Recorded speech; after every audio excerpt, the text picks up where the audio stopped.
Hello and welcome to the webinar around Build the Attack. Jimmy Gilligan, Matthew Bishop and myself, Stuart Delaney, will be hosting the presentation. During the presentation, I'd like to think about and consider some of the information we start to discuss, and it may be worth even pausing the video and making notes to reflect upon what it means to you in your environment as we go along. Workshop overview, so we'll be discussing what is building the attack, what does it look like in your environment, how we see this from the perspective of the English DNA, and then the tactical and technical requirements which you need to excel in this kind of area. We'd also be looking at position-specific information around building the attack effectively, and also introducing a coach decision and reflective model to try and help you in the planning and reflective stage of practice, and also think about the psychological considerations when looking to work with your players in your environment. Just got a short video to show you, just to try and share with you different ways of looking to build the attack whilst utilising the principles of play.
Third, so really think about that kind of third of the pitch where we may build the attack whilst with the goalkeeper. We might build the attack whilst we've received the ball in transition and starting with the back players. So really think about that first third of the first phase of the attack, should I say. Opportunity to return and build. And like we said before, what does it look like in your environment? So all the way through the presentation, keep thinking back to how it looked with your players, working your environment around the philosophy of your kind of individual philosophy or your club. So again, just looking at the left-hand side of the model, so the in possession, so penetration, create space, movement, support, and creativity. So really trying to unpack some of the key thoughts around how effective teams build the attack, think about the principles of play. And we've got these kind of one pages at the FA around how the England DNA kind of look to try and do this. Matt Bishop, I don't know if you want trying to expand on the kind of one pager.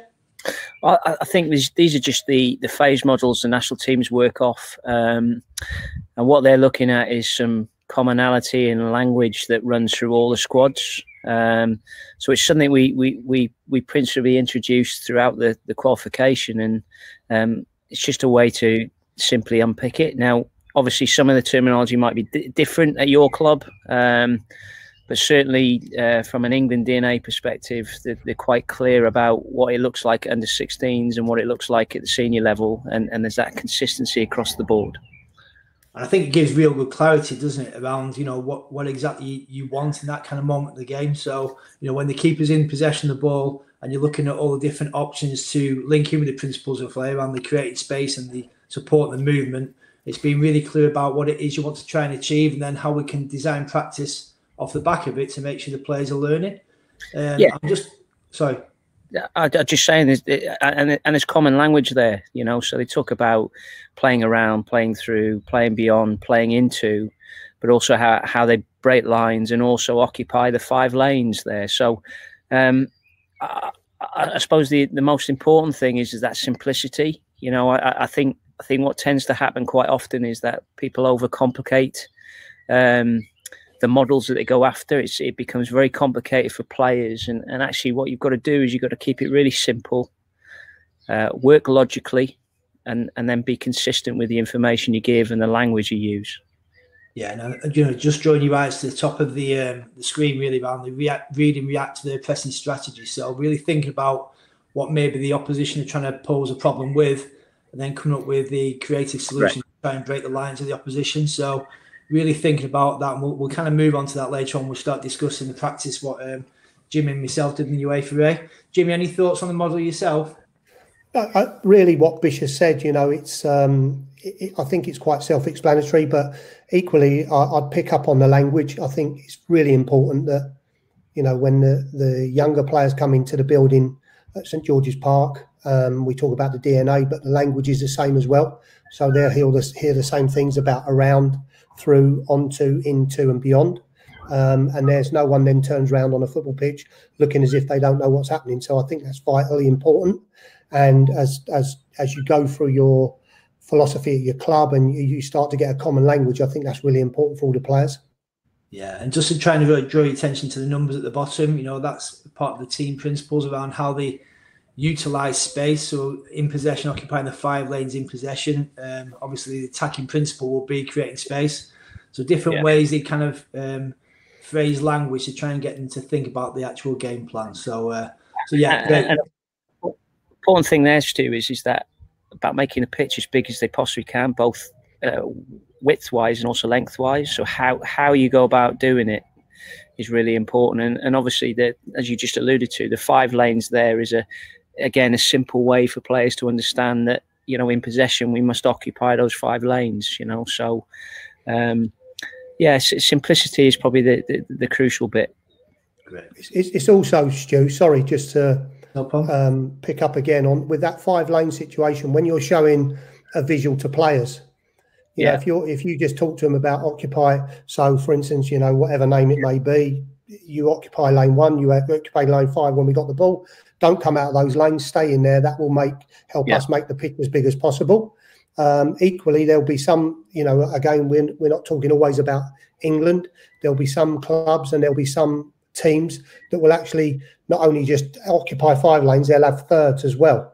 So, you know, it might be talking to players about which third you want them in terms of you might be in lane 3, but in third number 3, which would mean, in my opinion, they're in the attacking part of the football pitch. Jim, it's simple rules though, isn't it? Because, you know, you might be the fullback that is in lane 1 and then comes inside the pitch. So someone must occupy lane 1. So whoever that is, there's a simple rule for the team. Likewise, you need to occupy their back line to stretch them as far as you can to create space. So simple rules. And I think the model here is quite rightly, as you said, is a way that players can help players learn and understand in a simple way.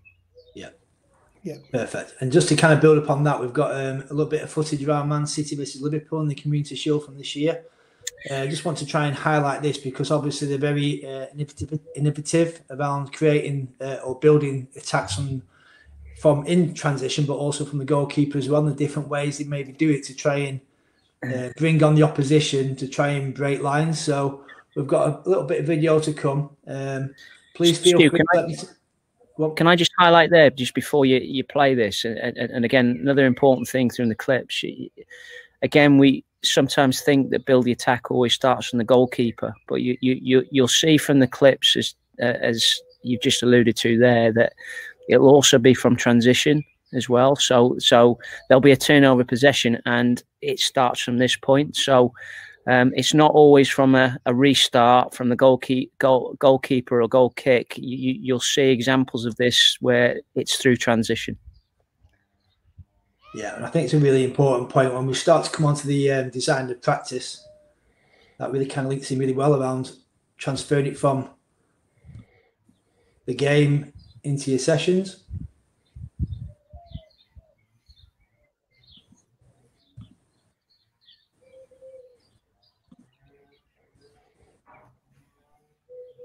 Hopefully that'll play.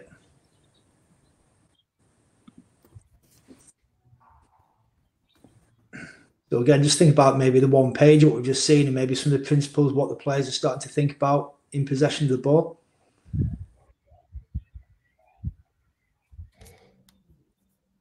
It's interesting for Firmino, isn't he, being really kind of alert to Rodri in between the line, in that pivot position, and how maybe now Liverpool maybe start off defensively to try and protect that central area. It's really important here, Stu, when we're looking at this and talking over it, is to see how patient Man City are. You know, like you just said about Rodri there, really, really patient in terms of, you know, wanting to get on the ball but not panicking. I think even then off Bravo, you know, his intention then to try and get Otamendi to go forwards with the ball, to try and pass into the space, to try and force him to make a forward movement, really important.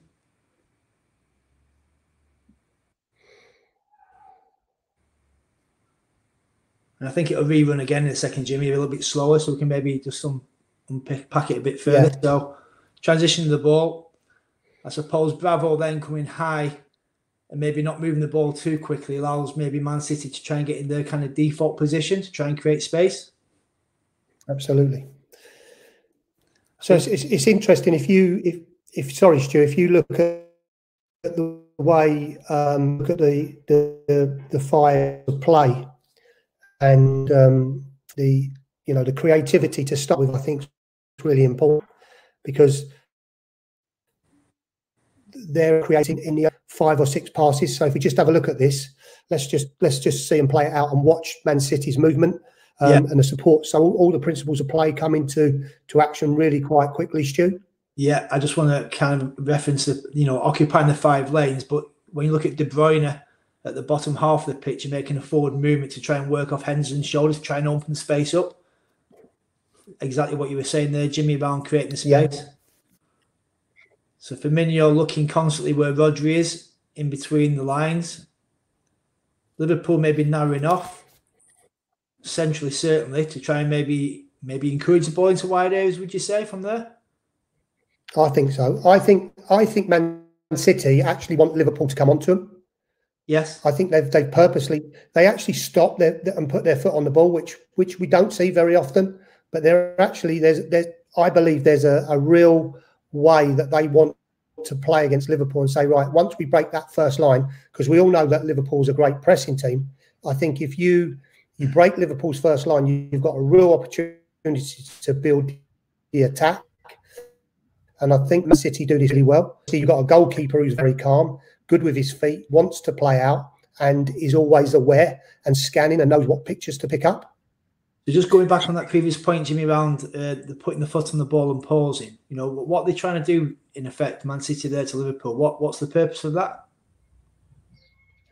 I think they're trying to drag Liverpool onto the ball and try and make them press.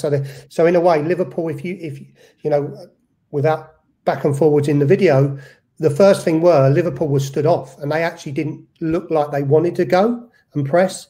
But as soon as Man City put their foot on the ball and actually just stand there and say, right, okay, we're in charge. This is our domain. You know, this is our football. We'll keep it.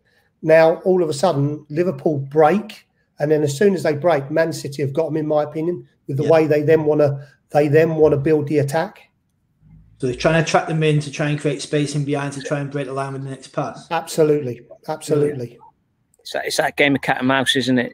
It's trying to drag them out, and then once they drag them out, that's the opportunity then that they can try and expose them.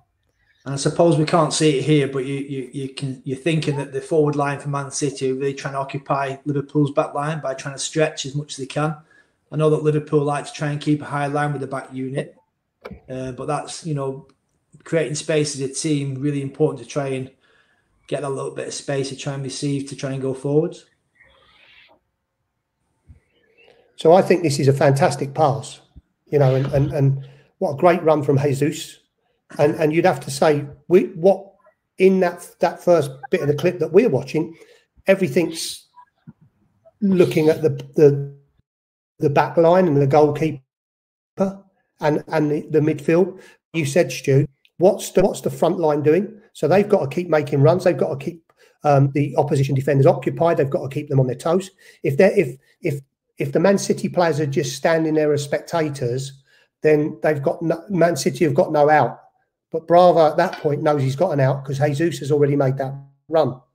So I think that's a great piece of footage and really important for me that the learners on the course understand that you will not always keep the ball in that defensive area to build the attack. It might go, as you see in the practice design later, it might go forward quite early. Yeah, no, 100%. And, you know, it's one of them. You take what the opposition give you. So if there is lots of space in behind and the goalkeeper's got the ability to do so, then why not consider that as maybe the first point of call? Because you've got a real good technician and the threat in behind. I suppose when you do that maybe once or twice, the opposition would adapt accordingly and probably drop off, which would probably allow you space in front, which probably now is what this kind of clip's showing us regarding the new rules around maybe defenders dropping inside the box because they've got maybe 16 yards or so of a bit of time and space. It's quite interesting, Stu, because if you look at this clip and you don't look beyond Liverpool's front three, that's now a 3v3 with two outfield Man City players and the goalkeeper. Yes. So I find that, you know, really intriguing, the fact that, you know, Man City are quite happy to do that, but they know they've got, you've just alluded to it, they've got great technicians on the ball who are always comfortable in possession of the football. Yeah, and there's a kind of a bravery and a trust in their kind of own ability that the actual risk they're taking is going to reward them later on by trying to create spaces to try and break lines with. Absolutely. And the vital thing for me here is there's a bravery and a trust from the manager. Yes. Who's one of the best in the world, as we all know, that's his philosophy. That's the way he wants to play. Any team he's managed has always done that. So, you know, that's going down the line. And I think when players are given that autonomy to do that, then there's a huge trust. And I think players respond to that really, really well. So again, if the learners are sat watching this, I'm going to ask the question, how much trust do you give the players as to how much direction do you give them in terms of what they should and shouldn't do? Yeah, brilliant. And we'll come on to coach behaviours as we start thinking about designing practice later on and how that kind of aligns with what type of play you want to try and create. But psychological considerations around certain players within certain positions of a style of play is really important. So we'll just run this one through. It's really interesting for me around Rodri and John Stones' position. So both taking up kind of a double pivot position, if you would, to try and maybe, I suppose, narrow off Liverpool's defensive threat from the forward three. Which again, if you go central to maybe create space wide, or you try and create space wide to maybe free space up in the central areas. So just really interests me at the positioning because Otamendi dropping deep, two full-backs wide, not so much high, but the position of Rodri, the 15, and John Stones, the 5, and getting between the front three, really, to try and narrow them off. Yeah, really. Can you stop it, Stu, a minute? Can you pause it? Yep. Really interesting in Rodri's and John Stones' position, because they're you know, John has taken up a position right on the line of the 18-yard box, and Rodri's taken up that position just, you know, in a space like, if you were talking 5 lanes, that's lane 4 of 5 going out the other way. But he's got his shoulders half open, ready to receive, where John is faced square and looking to the ball. So, but it's really interesting to watch John scanning as that ball is being played. So just have a little look at him scanning if you can. Yeah, there he goes. Check of his left shoulder. And again, he's had another one. Now he's going to look inside. Brilliant. And I think that's really important. He's aware of the Liverpool opponent just on his left shoulder. Yeah, without a doubt. And I think the movement from Bravo then to come away from the ball to try and create what is really a box. So yeah, there's a box kind of shape, allow you to maybe play through the 3 a little bit easier because you've got the right kind of passing lines maybe open. But again, that bravery to stay on the ball for that amount of time, to try and attract, to try and draw the opposition towards you, to try and get the right pass, but passing central to go wide.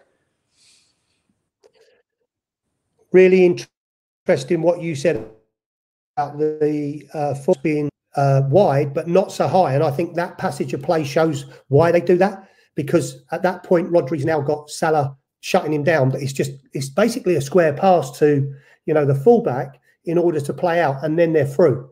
Yes. Because you'll see many different ways, won't you, where fullbacks go. And in both clips. Sorry, Jimmy. Yeah, and in both clips, Stu, it's very interesting that, you know, we've got to the point, this is build the attack, but we've got to the point of an area of the pitch that we go into to finish the attack. 100%. Which shows it shows the whole thing in its entirety, which is great. Yeah, and I think when you start to... Sorry, Bish. Yes, Bish. I was just going to say, do you think also the mentality for Man City that they do look to play forward as often as possible as well? So if they can't, they entice the opposition out to then play through them. Absolutely. I think, you know, this is really important because we're watching Man City, who are a top team, playing against Liverpool, who are a top team as well. You know, and we know that from the current season that's been suspended at this moment in time. But we're watching 2 great teams here, and it's, for me, it's like great art. It's like two real fencers sword fighting, who sort of know what each other's doing, but are making different moves to outwit the opponent all the time. So they need to be thinking, they need to be fluid in what they're doing. So exactly what you're saying, Bishop, there'll be a time where, you know, Bravo or Stones or Rodri or whoever receives the ball can't play that little intricate pass to split. So it might be going forward to Aguero, to Jesus, any of them. So, you know, the front player, back to front, front to back, it's really important that everyone is switched on. Yeah, no, without a doubt. And I think that when you obviously look at maybe the success of what you're trying to do with your team, actually making reference to building the attack in that area of the pitch to try and progress up the pitch, certainly into the final third, that would be deemed a success. Absolutely. I would say, even for me, if you can build the attack in a control where we can break the halfway line, that would be a success as well. So being really clear about what it is you want your team to do and how you kind of measure the success of what you've done is really key to making sure you can see where the players are improving.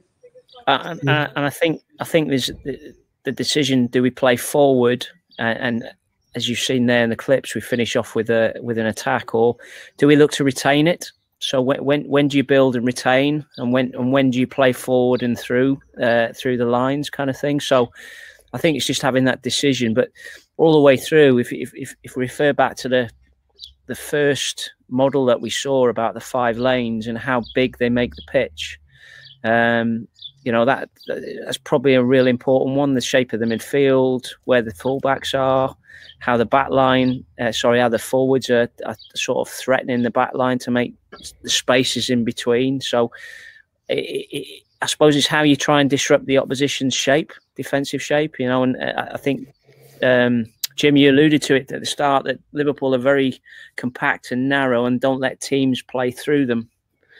And And at first instance, the first touch was, they slowed, the passes were slowed down and they paused just to try and entice them out. And once they entice them out, then that's having the ability then to recognise that and then play through and change the tempo as quickly as they can.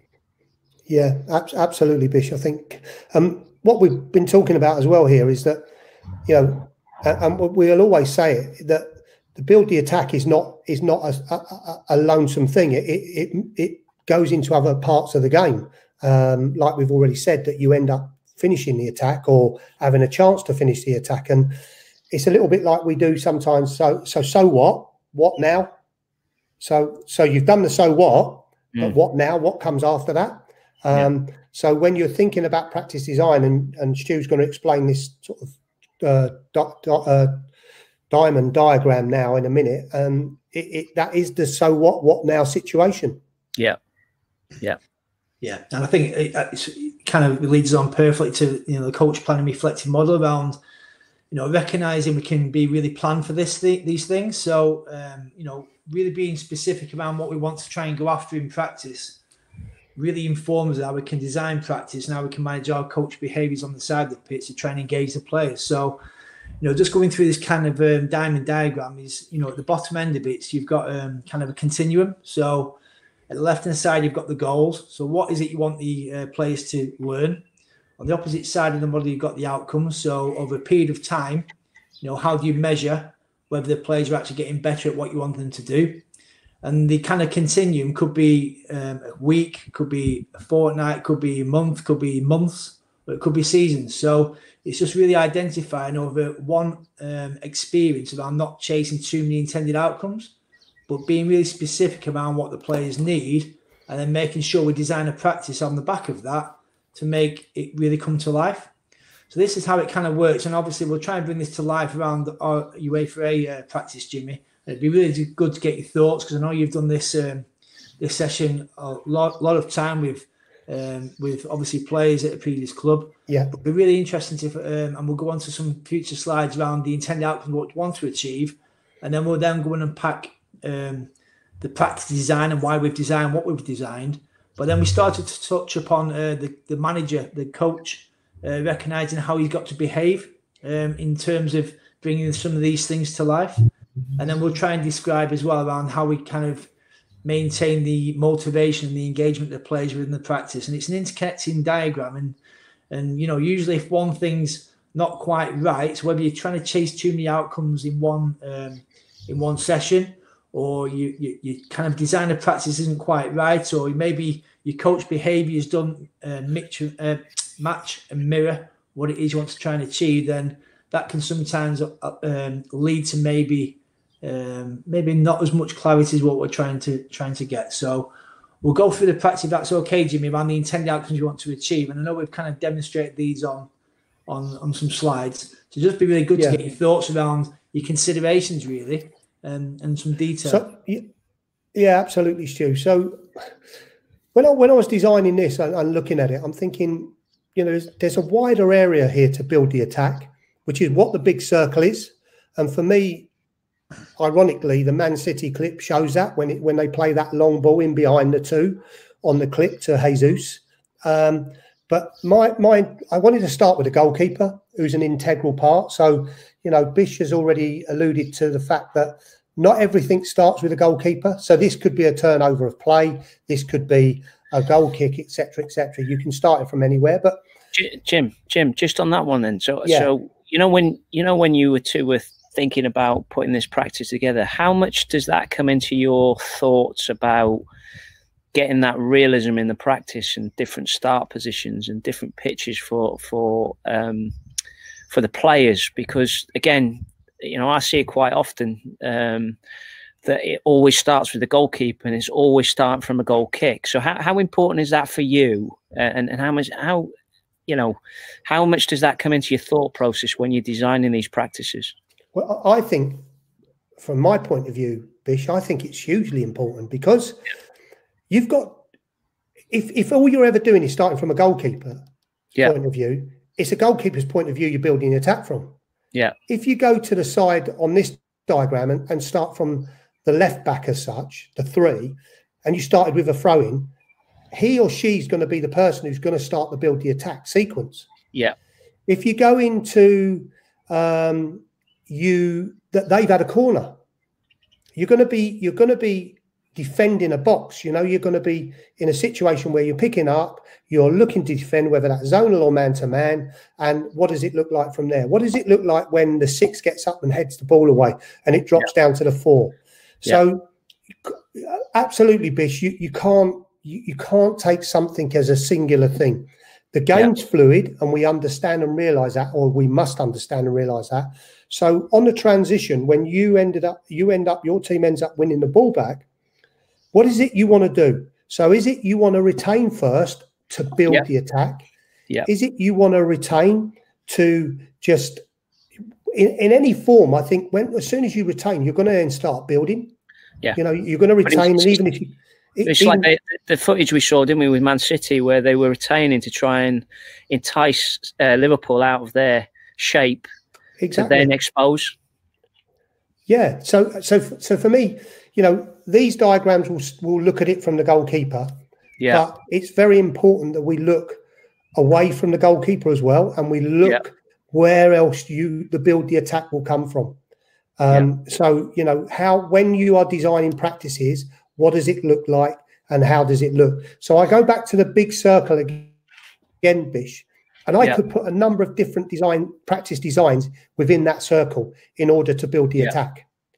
What I wouldn't want to do is bring that circle right up to the final third and say we're building the attack, because that's not where I believe, it's not where the England DNA show it is from, but I believe you can build from back to the middle and through, and then when you get into that final third, I think you're onto a different phase then, in my opinion. Okay, and then I suppose the next question then on this one, you obviously you've got a shape there where we're looking at 4-3-3 or 4-1-4-1, whichever way you want to look at it. How much does consideration around how the opposition might defend? You know, so they might press really high up the field. They might press with a front 3. They might press with a 2. They might be very compact. They might drop off. So how much does that come into consideration? How important is that when you're designing practice? Because obviously the crucial bit is you want to give the players some problems to solve. So how important is that in your thinking as well, and yours, Stu, as well from that perspective? Yeah, I think there's two things. Sorry, Jimmy. Sorry, Stu. No, please go. No, I think in terms of the session, what we're going to show in a few slides' time, and certainly for the experiences of what the candidates learned on the course because they were taking part as players. As we started to build the practice up, they actually started providing their own game problems anyway. So when they went to 2 players to go and try and put pressure on certainly the 5 and 6 and the goalkeeper, they asked the question whether they could go as a single 9 or they could go as 2 forwards. Yeah, which just provided different options and different solutions for our players to try and come up with. Now the beauty of that is how Jimmy kind of managed his coach behaviours to allow that to happen. So you've got to be really clear about what it is you want to try and get the players to understand, and the way you kind of ask the right questions at the right time, but give the players ownership around their learning, allows them to come up with the right decision at the right time to any moment, because the game changes all the time, doesn't it? And, you know, you can only try and play to what the opposition give you. Yeah. So within the practice, that hopefully come to life later. So the importance of that realism is probably what I'm trying to get at here, is that by doing that, by giving those problems, by challenging the players, there's some realism to the practice, but you both planned that. You know, it wasn't off the cuff. You'd already planned that. So, Stu, if you're managing the opposition, you're already thinking about, well, what problems am I going to cause Jim's team, so we can create that realism in there. So I might put 2 up front. I might put 3 up front. I might drop off. We might play really compact. Is that, you know, that for me is really important. That ensuring that you get that realism in the practice is absolutely crucial. Yeah. Go on, Jimmy. Sorry. Just to answer which Stu's done, but from my point of view as well, is that, you know, the opposition will cause you a problem. But I would first start, Bish, with my players. What's the profiling of my players? Yeah. And I think that's hugely important. I've decided that these particular set of players can play this way. And at my previous club, we would certainly have looked to have build the attack. I will have to add, we'll have also taught them other ways, because we believe in trying to give them a menu to choose from. So that's really important. But in terms of, and then I would have looked at the opposition and what they do. So if we were to play, for instance, in our league, Leeds United in the development league, we know that they're a really aggressive, hard-pressing team. We might look to do something a little bit different in the way we build, as opposed to a team who might drop off a little bit more and not press so hard. So firstly, I'd look at the players I've got in front of me. Secondly, I'd look at the opposition and what problems we're expecting them to give us. And absolutely, to go back to where really the question started, we would always need to understand what the opposition might do to us whilst we're doing what we try and do. Yeah. And I think if you look at the different workshops that's already been done on YouTube, the Aaron Dance and the Paul Holder one, and the real being repetition without repetition. Yeah. So trying to provide different experiences for the players to come up with the right solutions, but also think about how to try and keep it as real to the game as you can. So, hopefully you'll see shortly around, the effect the 9 and 10 had around either defending singly or defending as a two. So if at the moment on this picture here, you'd probably expect maybe your goalkeeper to play in front of your 5 and 6, like Bravo did to Otamendi in front, so can travel out with the ball into the space. Yeah. If the 9 and 10 then go and try and pin themselves closer to their 5 and 6, then you might go and play through your 4. So that might be your Rodri getting his shoulders open, ready to try and travel forwards with the ball himself. So just trying to bring to life as many pictures as you can, but thinking about the going back to the previous workshop with Danksy and Noddy around the kind of controlled to chaos spectrum they had. Yeah. So, the practice initially, what we'll try and show you will be that it'll be quite controlled for the first bit. And as we start to build and layer the practice, it'll start to get more chaotic and more game-like, where different things happen because the players have got more freedom. But it's really pinning down specific detail to the individuals throughout the practice. Just so moving on very quickly, because we've spent a fair bit of time, just on the right-hand side of what I've noted down, it's as you see, the ball moves forward. So we've got the central midfielder on the ball, for instance, here. And I've written, and in my mind, these are the things I'm thinking that this player should be thinking about before, during, and after. So decision. What's the decision he's going to make or she's going to make? Movement. Where, why, and how.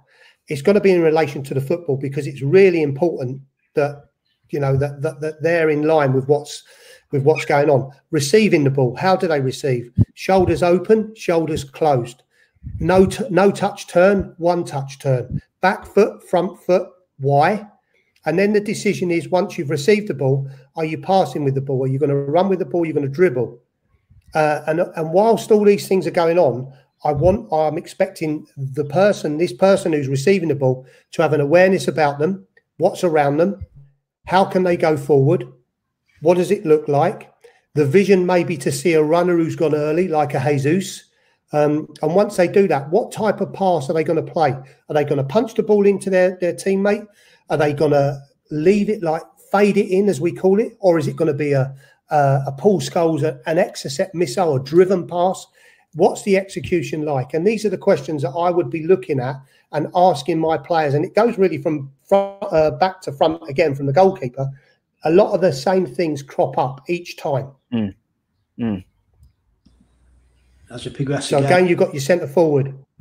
Your decision is, what's the decision? The movement. So do we get a centre forward that's actually really stretchy and bish, as you talked about before, or do we get a striker that comes towards the ball? And in order to come towards the ball in a 1-4-3-3, then your two wide players would look to go on, in my opinion. Yeah.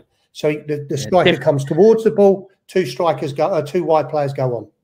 Yeah, and I think if you look at likes of Liverpool, for example, you'll have Bobby Firmino would drop into that, would drop into the hole, and then the two wide players would then be the threat in behind, wouldn't they? And the fullbacks go provide the width. So I suppose there's different ways of doing it, but principle for you is that there's always someone threatening the behind the back of the defenders. Absolutely, and it doesn't always need it, because to be fair, what I want my striker to do is to look how many defenders he could engage. So if he engages one, maybe stretch. If he engages two, can he drop in because he's taken two out the game? Now my two, I'd look at my two wide players. You know, so if Salah drops in and Firmino, you know, an another goes round, then let's look at hurting them and how we can do it. But all of these practices, when you're doing them, they can't be done as a singular thing. They needs to be, you know, the 3 R's that we talk about: the realism, relevance, and repetition. And this needs to happen. So players get a visualization going on in their brain, and eventually it becomes automatic. I believe when Michael Carrick picked the ball up, side on, back foot turn, it became so automatic to him that he just did it. He didn't never think about it. You know, you listen and you read Pirlo's book. He's the same.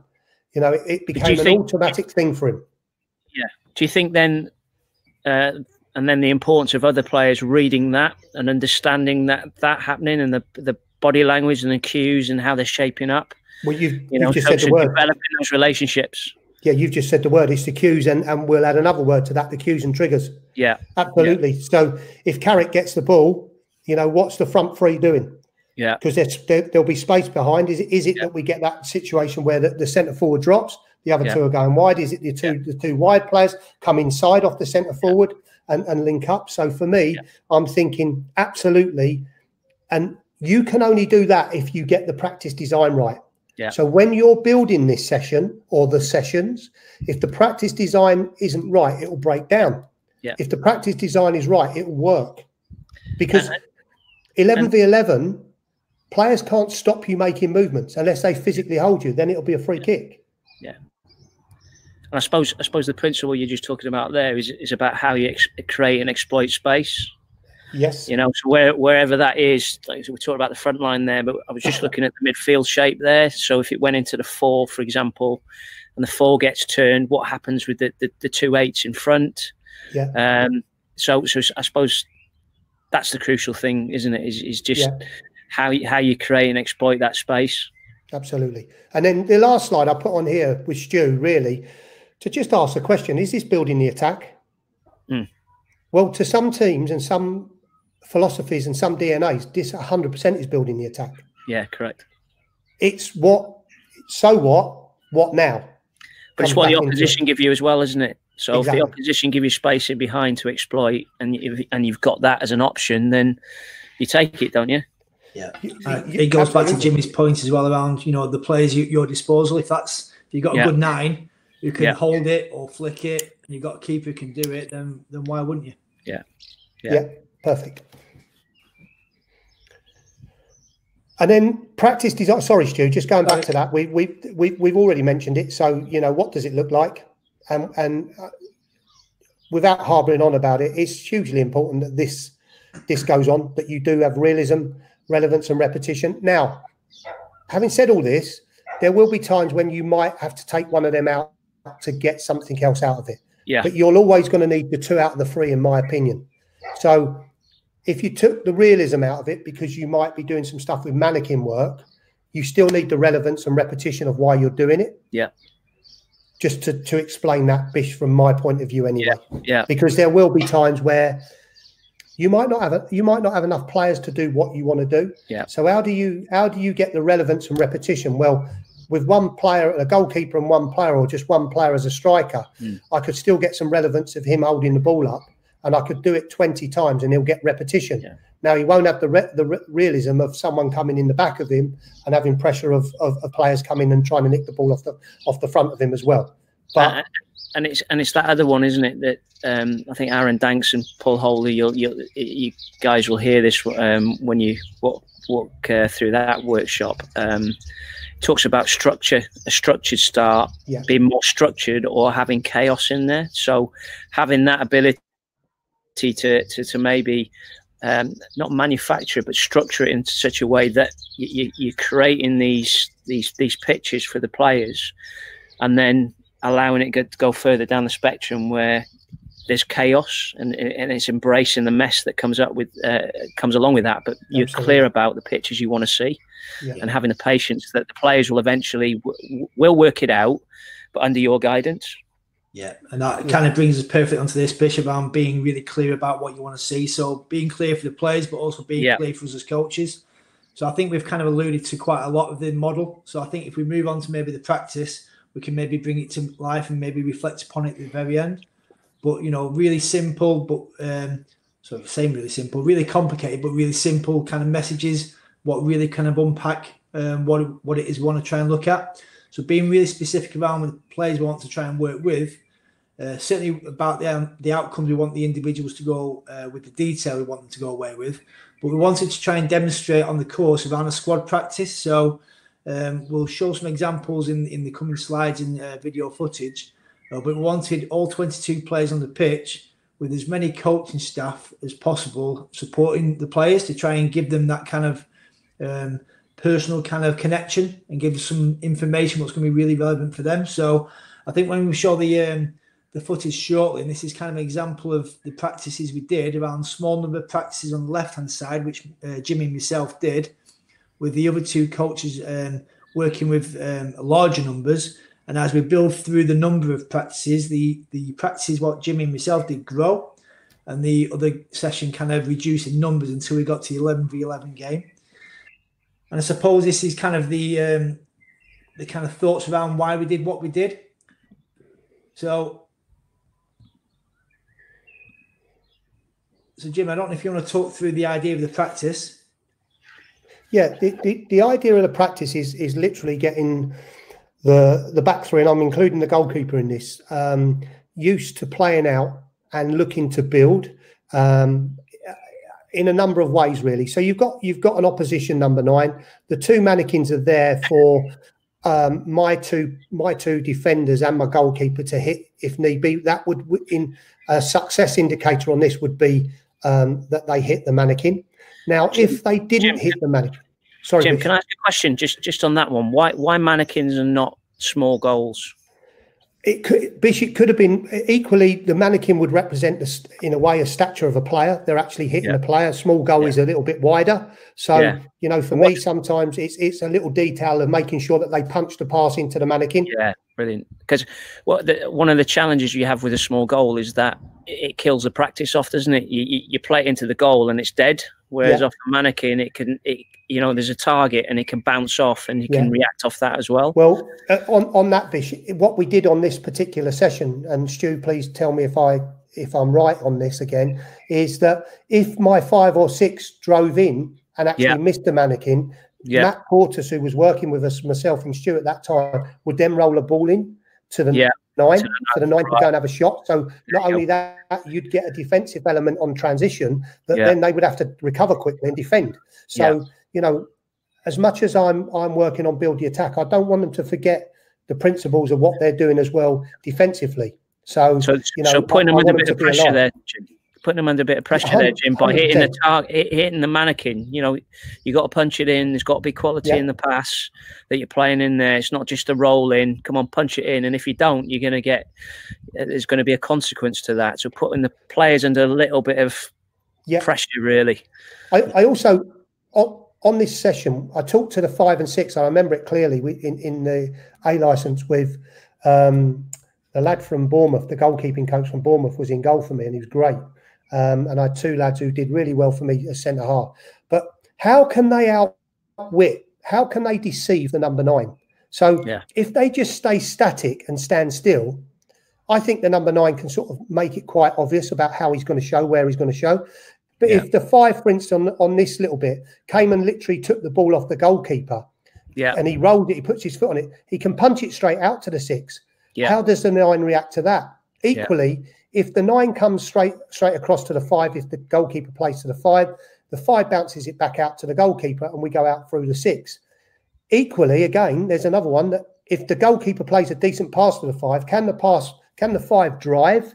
So remember we talked about the the decision making. Can the 5 drive and then hit the mannequin? And then I'd be also watching, Bish, that when the 5 drives, what does the 6 do? I hope the 6 doesn't just go flat up and square. I'd want him to come and pincer in, as I call it, so that he's giving some balance and support and cover. So we're looking at that again, that transition if it happens. Yeah. But you're also looking at things in developing communication. So it's not only just verbal, 100%. but body language as well. You know, so the 5, you know, telling the goalkeeper by his body language where he wants the ball. So they start developing that understanding between the keeper and the 2 central defenders. Yeah. And what we didn't do, Stu, if I'm right, is if the 9 won it, we wouldn't stop it. We'd let the 9 try and go to a finish, wouldn't we? Okay, yeah. So there's a reward for the 9 as well, in terms of, because there's nothing more mundane, is there, for the 9 as a defender, that all he does is he run rounds in a circle? Well, no. Well, look, this still is real. So there's relevance. Yeah. There's realism in this still, without a doubt. The realism goes out the door when I put the 2 mannequins. But the 9, the 6, the 5 and the 1, there's realism there. And there's lots of opportunity to have relevance as well and repetition. So let's get used to that. And that's why I started it off like I did there. Stu, anything to add on that? No, I think the smaller numbers allowed you to go into real kind of in-depth detail with the individuals. I think the kind of alluded to, obviously, Matt Porterhouse kind of feeding the ball in for the 9. So the 9 being motivated, engaged within the practice, so that he tries to put realistic kind of pressure on the opposition. So that's really important, knowing that full well that if he does get the ball back, he can then go and try and practice his kind of finishing. So I thought it was really important. Yes, we're going to start from the keeper, but also try and think about how it might look within transitions as well. Just want to kind of allude to the fact that the kind of space you're using. So you've not gone forward to the penalty area, because that's where the 7 and 9 would certainly come into the practice from the Reds' point of view. So you kind of made it narrower to certainly test and challenge a 5 and 6, but to try and make it real where maybe other players might not come in that picture at that moment in time. And I'm sure that'll come more clear as you start to kind of progress through. Certainly when we go into the video in a second, it's at the top end of the screen. So again, as you alluded to before, we've got 5 coaches working on the same pitch with 22 players to try and maximise time, to try and provide information. So Matt Porterhouse then playing the ball into the blue 9 on transition because the 5 and 6 missed the mannequin.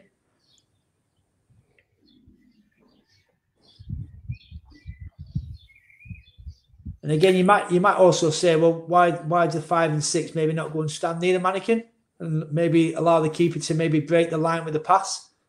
Because that might be the quickest route to try and score in a goal, but might also cause a problem for the 9. But it's probably a riskier pass where if it is longer and it's got more time in the air, they might be able to win the ball back and they might be able to get more transitions and catch the opposition out of balance. So this is kind of next practice, Jimmy.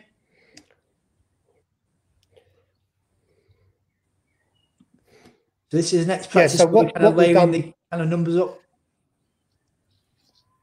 Yeah, exactly that. So you've hit the nail on the head. Exactly that. We're layering the numbers up. So all of a sudden we bought two. So it's you could argue that could be a 4-4-2 shape for the opposition. So we're bringing two attackers in against 2 centre halves, goalkeeper, and a holding midfield player. So now there's a decision to be made from the goalkeeper, and then when the 5 or 6, if it is them, they've received it. What do they do? How do they execute the pass? Do they look to find the 4? Do they look to drive towards the 2 mannequins?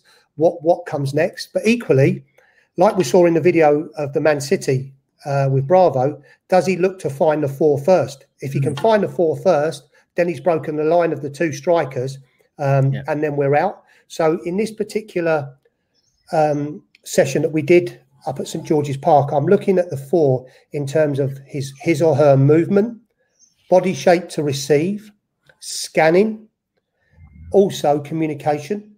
So is it verbal, non-verbal, as Bishop says? Does he just show a signal or she show a signal? What does it look like when we go into it? Yeah. So in the video, Stu, sorry, you can talk across. You can just see the 4 running across the line, but sometimes I want the 4 to stand still to receive. Yeah. Doesn't always need to, or she doesn't always need to be on the move. So if we can get that ball moving between the back 3, the goalkeeper, the 5 and the 6, and the 4 stand still, can they then punch out? or can it be a disguise if we take the microscope, the Paul McGuinness stuff, and we put it under the microscope? Can the goalkeeper have an element of disguise in the pass, or a feint to go one way and punch in, so he gets the opposition moving, then he plays the ball at the right time? Yeah, real key. It's the point I was going to make, Jimmy, around the 4 being inside the ball. So really kind of connecting and being like that kind of triangle at the top of the 2 centre halves, because I think if you're playing pivot down, that's really important. I suppose if you're playing double pivot, then you might want your 4 to maybe slide on the outside of the ball, maybe into kind of a false fullback position to open up passing lines. But within this certain practice, you want to kind of keep the mannequin passing line free. So staying inside the ball would allow them to do that. So the question is, I suppose, if you add the keeper into it, you've got a diamond shape in there, haven't you? But yes. The question for me was, the other thing that you see quite often in practices like this, and I think you manage this really well when I watch this, is the danger of, one, the work to rest ratio being really important, that you're managing the time and you get that. So we talked about realism there, Jim, that we were talking about earlier on, about that intensity into the work. So that work to rest ratio really being important, but also that the 4 doesn't start dropping too deep too soon. So the timing of that movement is really important, and the distances between the 2 centre halves and the 4 and the goalkeeper. So getting that really nailed down is really important. Absolutely. What was the key things from your head, when you were putting that together and you're working with the players? So obviously the indicator of success is really, can we get out? Can we look to build the attack? How do we build the attack? In which way do we build the attack, Bish, really?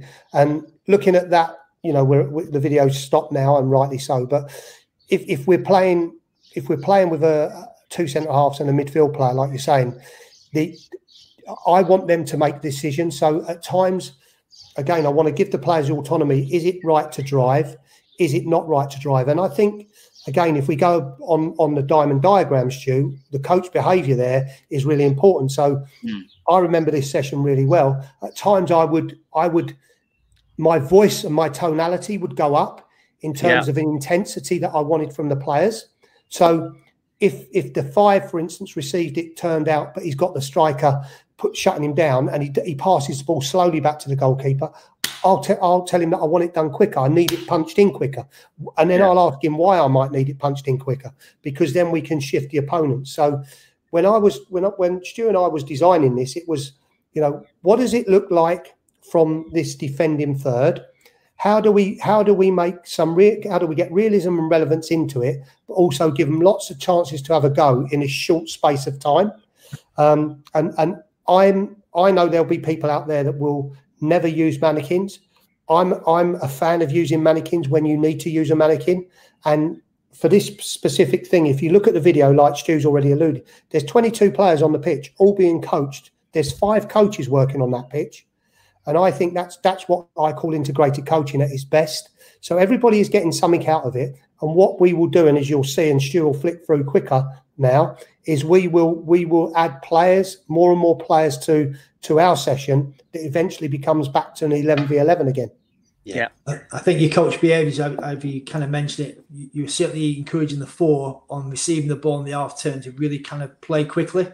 Yeah. So because he's unmarked, you want him to drive or take a touch and really play quickly to the mannequin to get the ball speed to try and either get the quality to hit the mannequin, or also them kind of transitions as well. Yeah. And I suppose this is just now putting more pressure on the 4 about giving him some kind of defender, really, isn't it? To try and occupy him, to try and provide different problems. Yeah. So again, we've increased maybe the again, we're looking at the top end. And now you've probably got we dragged it back, Stu, didn't we? Yeah, a bit more length to the practice, wasn't there? So it allows the keeper to maybe extend and play a bit further. Do you just want to talk maybe through this one while I've got it maybe still, Jimmy, around, what it were around the previous practice, obviously increasing the length, but also the numbers, but also now about the fullbacks coming in and what their roles were? Yeah, so what we did, we allowed it to be played out to the fullback, but the fullback was not allowed to travel with the ball. The fullback had to play back inside the pitch when they received the ball. So they could go forward to a point, of course they could, to receive it, but rather than just travelling into empty space, we wanted the game to come back inside the pitch if possible and look to break through the lines and obviously go on to the mannequin and play from there. Am I right in saying that, Stu? I think that's sort of what we looked at. Yeah, no, without a doubt. And the interesting bit was when they gave the ball away, wasn't it? And the red team had possession of the ball because we allowed them to come inside the pitch. That's right. Yeah, exactly that. So as soon as, sorry, Stu, yeah, go on, carry on. Yeah, so it allowed us to get that natural kind of heartbeat to the practice where on receiving the ball back to get out and create space in a wide area again. Yeah. So we're really thinking about creating space and really thinking about kind of opening the pitch out. But that's that realism, isn't it, that we were talking about earlier on, and that transition. So you might have the ball, you've lost it, now you've got to get back into some kind of compact shape, and then you regain, and now you've got to open up again as a team. So it's creating that realism in there rather than having everyone set in positions all the time. Yeah, yeah. And I suppose, I don't know what your thoughts are, Jimmy, around the white 10. That, for me, looks very similar to what De Bruyne did against Liverpool, where he's trying to play in behind the lines to try and lock the opposition in. So they have to do, maybe they can't go man for man. They've got to do a job and a half, which frees a little bit of time and space up for the 4 and 8 to maybe get the ball. And that's, listen, you're talking about a world-class player there, and he knows exactly what he's doing. You know, if you can get your players to think like that, that's I suppose that's around and away from the ball, but De Bruyne's having a real impact on that little, that little piece of play in there. Whereas if someone then drops back to mark De Bruyne, the 4 or the 8's free, so they get out. If they press the 4 and the 8 too heavily, all of a sudden you've got a problem. But now, if you look on this little video, you've got the 4 coming in now, so all of a sudden you've got an issue. So they have to work that much harder. Now, if you look at that with a supposed double pivot, you then I would then be looking at the 8 to drop out, so come out into a wider area in behind the 11. And what does he do? If he comes in behind the 11 as such, he brings the 8 with him. Now the 10, who we'll call De Bruyne in this case, if the 10 then drops a little bit deeper, can Bravo go in straight into the 9, which is what we talked about earlier? Is this still building the attack? Yeah. And yes, for me it is, because you've got in there lots of the principles of play. You've got creativity by players who are making movement and supporting the ball. You've got people creating space for other players, and you've also got a penetration with the pass from Bravo. So that shape in midfield is really important, the distances and how they connect and how they stretch the opposition. So whether you call it a big triangle or lopsided triangle in there, whether you play a double pivot and single pivot, but it's sort of how you play on the shoulders of the opposition and exploit the space or create the space in there in midfield. Yeah. So see the diagram, the video that's showing there has got a success. We've been patient with the ball. We've played out. But what's really important on this one, and I don't know if I did highlight it at the time, is we were slow to it. We scored, but another ball came in and we were slow to recover. So I'm always, again, about the realism and the relevance of the game. So there's a fluidity in what we do, and we need to make sure that we react accordingly. Yeah. And I suppose as the practice went on, it just turned more into a game. Yeah. Because the more numbers what came into the practice, the kind of more real it got, and the kind of situations the players were coming under just allowed them to really kind of think about previous learning in the earlier part of the session on how they kind of put that into the bigger numbers. And it's that intensity, isn't it? That we talk about ball rolling time. The important thing is how you design the practice, because players want to play, don't they? They want to run around and they want to use the ball, and the last thing they want to be doing is standing still. So it's sort of how you build it, how you structure it, and how you get to a stage where you do allow that flow in the practice and that intensity in the practice. But if your practice design is right, you'll also challenge the players at the same time as well, based on the problems that they're going to face during the game. Yeah. So I think, just trying to bring the session to a close, really clear about what the intended outcomes were. Design of practice was directional. ways of scoring. So really simple, but really clear about what you wanted to try and achieve. The way you kind of shape your coach behaviours and how we kind of maximise the team within the coaching team really allowed us to get the information out in a way which engaged the players. And because it was a game towards the end, and certainly from the beginning bit where they could play to mannequins to kind of retain the ball or the opposition could win it back to score, kind of really engaged them. But I think with the amount of coaches we had available and the kind of more personal it got, and the information was really relative to the individual, that kind of really connected it really well. Any kind of further thoughts of you, Jimmy, on the practice we both delivered? I just feel, like you say, Stu, if we took all of those players in its entirety, the 22, they'd have all come away saying, I got something out of the session today. There was a position-specific element that we were working to start on the 1, 5 and 6, position-specific detail for 4 and 8, and then equally for the 2 and the 3 coming back in. Obviously, we concentrated more on the early part of the build, the attack, but that's not to say as the game goes on that we need to probably stop it and have a little look at that and freeze frame it and see what goes on. But from the session, I honestly feel the players got a lot out of it. So, if we talk about indicators of success, which was on our practice design sheet, I think there was a lot of indicators of success because we managed to get out a lot of times. And I think that's really important to look, has it worked? If it hasn't, why hasn't it? What can we do to refine it and help the players? Because I don't believe if something doesn't work, you should just leave it. I think you should revisit and reflect and sort of help the players understand why, because they might come up against someone who's very clever at stopping the build, the attack. So how do they deal with that when that happens? So like I said to you at the very start of the recording, that at the club I was previously at, we gave players a menu of doing things in a certain way. This would be what I would hope that would have come out of our session today, when we actually go out and practice it live at St George's Park or on your training pitch. No, fantastic. And I suppose it's just some questions to maybe get people thinking. So on reflection of the kind of workshop we've kind of delivered, just to think about, what considerations on player profiles and why you want to play in this style. So maybe after this kind of presentation, just take some time to make some notes and really kind of consolidate, what players you've got available to you. Are you playing to their strengths, or if you're on a development pathway, around what it is in their kind of program of work, what they need to try and allow them to be successful.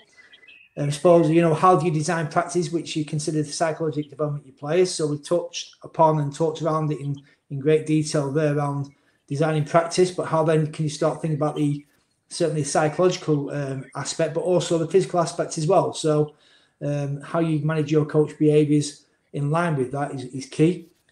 Depending on where you are again in the pathway, whether it's performance or development, what's your plan to win? So, how much risk do you want to risk, and how much reward are you going to get off the back of it? So if you're in the performance end, and like Man City showed then around dropping deep to try and entice world-class opposition on because they really believe in their way to win, then that's a great way of playing. But you'll all have your kind of interpretation. So really think deeply around what is your plan to win and what does that look like. And then the biggest thing for me, and I'm sure Jimmy and Bish will back me up, it's only as relevant as working with your players in your environment. So what has a workshop got you thinking about? And just start to consider some of these questions what have been maybe posed. Any kind of thoughts on that, Jimmy, Bish? No, the only thing I'd add to that is about ensuring that you keep things very simple, you work very logically, and you're consistent with your information. And just remember the 3 R's about realism, relevance, and repetition. I think if you work off that premise, you won't go too far wrong. Nothing from me, Stu. I think you've summed it up really nicely, and then Bish just putting that added touch on it. Brilliant. And obviously we kind of touch upon this on all the blocks. What the technical requirements of players to perform tactically in the game. So are we rushing too quickly ahead at certain ages before we actually really underpin the technique? What's really required to be elite? So what is tactically desirable, must be technically achievable. So think about how you structure your practice through the coaching pathway to try and give them what they need. But just start to really consider now around what psychological qualities do your players need for your style of play. So I'll bring that to conclusion. Just want to thank Jimmy and Bish for all the insight for the game, and look forward to seeing you soon. Thank you.